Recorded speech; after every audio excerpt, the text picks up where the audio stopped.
And I will pour out a spirit of grace and compassion on the house of David and of the inhabitants of Jerusalem, and they shall look to me because they have danced triumphantly, and they shall mourn for him with a mourning as a loved one, and they shall be pained with a pain as for a firstborn.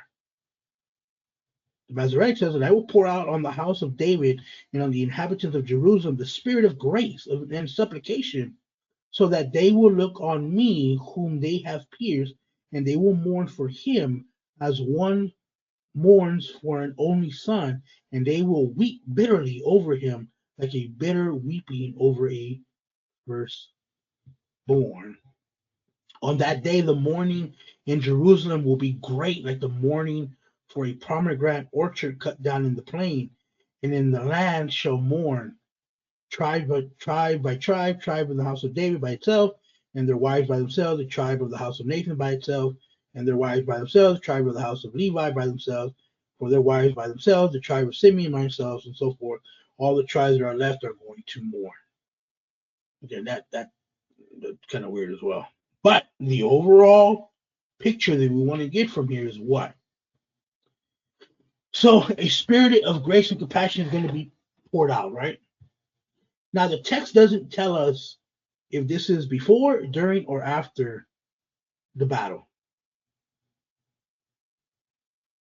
And that's I heard some people try to say that this spirit of compassion and everything is Pentecost, and I can see that.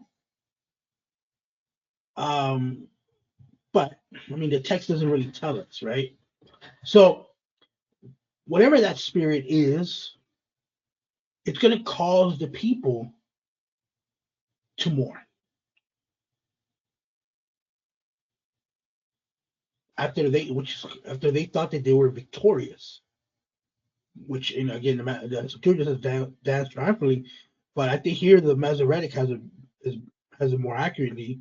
They will look at me whom they have pierced, and moreover, that's what we're talking about there, right? That's Jesus. So this spirit of grace and compassion sounds like a blessing, but it can also be a spirit of that causes regret or repentance.